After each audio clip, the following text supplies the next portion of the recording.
Karen's father is quite wealthy, isn't he?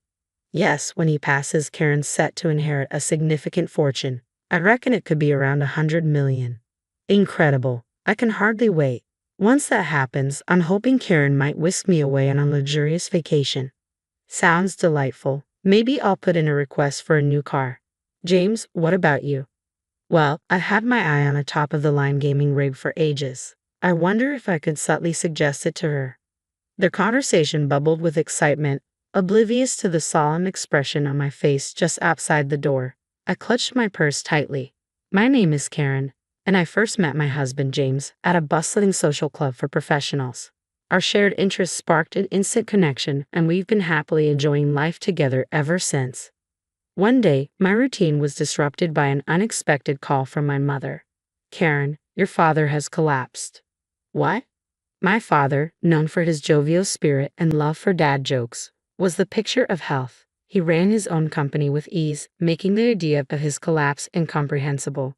Concerned for my father, I immediately left home and caught the next train to the hospital my mother had mentioned. My father was truly a gentle soul. Despite his busy schedule, he always made time for my brother and me, lifting us onto his shoulders and playing with us. I vividly recall his tears of joy as I read a letter to my parents at my wedding to James. The memory was etched in my mind.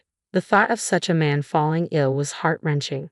Refusing to accept the news, I hurried to the hospital where my mother sat by my father's side. As soon as I entered, my mother turned to me. Mom, how's Dad? Is he okay? Karen, please let's stay calm and I'll explain. Facing my father lying on the bed, his eyes closed, my mother detailed his condition. He had collapsed suddenly at work, prompting an urgent trip to the hospital. Despite numerous tests, no clear cause for his illness emerged. Further examinations might yield answers, but they also posed risks to his already fragile state. Consequently, my mother had opted to halt the tests. It appears your father may experience paralysis on the left side of his body. So, he'll need ongoing care. Yes, that's correct. Despite the weight of the news, my mother maintained a composed demeanor as she spoke. My mother had already resigned herself to caring for my dad. Contemplating this, I sensed my mother's resilience, yet I was also consumed by sadness at the prospect of my father's changed state. Struggling to contain my emotions, my brother burst into the room. How's Dad? He asked, breathless. My mother repeated the details of my father's condition to him as she had to me. Mom, you can't do this alone. I'm nearby. I'll come help. Thank you, but you need to prioritize your own life. You have your own family now. My brother, understanding, nodded. I understand. My brother had married years before I did and now has a 4-year-old daughter. The one with more flexibility in their schedule is me, the one without children. However, it would still take me an hour by train to reach our childhood home. I might be distant and it could take some time, but I won't leave all of this burden on you and Mom. If there's any change with Dad, don't hesitate to inform me. Agreed, but Karen, did you inform John before coming here? I suddenly realized I'd left home in a hurry without informing John. Seeing my expression, my brother added, be sure to reach out to him. He must be anxious. Leaving the hospital room swiftly, I found a quiet spot to call John. As soon as he answered, he asked, Karen, where are you? I've been worried sick. Hearing John's voice offered some comfort, yet tears welled up as I explained that my father had collapsed and would require care. Your lively Dad. John's shock was palpable, yet his gentle words offered solace. Grateful for marrying him, I informed him of my return home. His gentle response was, I'll prepare dinner. Take care on your way back. With my father set to spend the night in the hospital, and my mother and brother returning home, I opted to head back as well. Arriving home, I found John had prepared my favorite meal. It must have been rough. Have something you love to lift your spirits, he said, pulling out a chair for me. His kindness moved me to tears. While John typically remains composed, his warmth during my lowest moments always touches me deeply. Thanking him for his support, I retired to bed early that evening.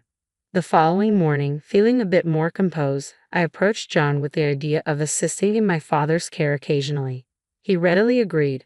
It turned out that John had already informed his parents about my father's condition, and they offered their assistance with household chores during my absences.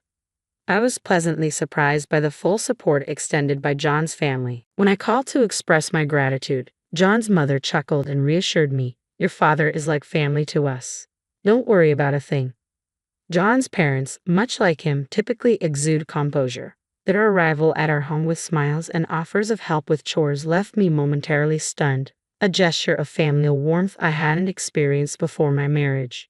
Initially, I had perceived my in-laws as somewhat distant, but perhaps I had misunderstood. I made sure to express my heartfelt gratitude to James and my in-laws for their unwavering support in caring for my father. Once a lively conversationalist, my father's ability to speak fluently was hindered by the paralysis on his left side. Yet there was a glimmer of hope in his right-handedness. Using a whiteboard, he conveyed his needs and shared his signature dad jokes through crude drawings and written messages, lifting our spirits despite his near-constant confinement to bed. While my brother offered assistance, it was predominantly my sister-in-law who took on the caregiving role. With her background in caregiving, she patiently and kindly instructed both my mother and me on how best to aid my father. My mother, and I harbored concerns that my sister-in-law might balk at caring for my father, who wasn't related by blood. However, to our relief, she welcomed the responsibility with open arms. Her cheerful declaration, "Your father has brought me so much joy. Now it's my turn to bring him happiness," illuminated her kind nature, reaffirming my belief that my brother had chosen a remarkable partner. While my brother may have found an exceptional spouse, I found solace in knowing that my own spouse was equally supportive. My entire in-law family rallied behind me in my caregiving efforts, always inquiring about my father's well-being whenever I visited to assist him. Their genuine concern never failed to touch my heart. Yet I couldn't shake the feeling that perhaps I had misjudged them. One day, as I left home to tend to my father, I realized I had forgotten my wallet upon reaching the station. Frustrated with my own absent-mindedness, I returned home. On days when I went to care for my father, my in-laws would often lend a hand with household chores, so I anticipated they might find my blunder amusing. As I re-entered the house to retrieve my wallet, I overheard a conversation between James and my in-laws in the living room. "Are we certain Karen's father isn't about to kick the bucket? I'm tired of this waiting game." "Huh?" Pausing mid-step, I questioned whether my ears deceived me. Leaning closer to the living room door, I caught their conversation with clarity. "Speaking of which, how much does Karen stand to inherit once her father bites the dust? We've been playing nice, but it only makes sense if we're getting a hefty chunk. Her old man's loaded, you know. When he croaks, she's set to rake in a fortune. I bet it's over 100 mil, right? Geez, that's insane. I'm counting down the days. Once her old man kicks it, I'm hoping she'll whisk me off on a vacation." "That sounds lovely. Maybe I'll put in a request for a car." "James, what about you?"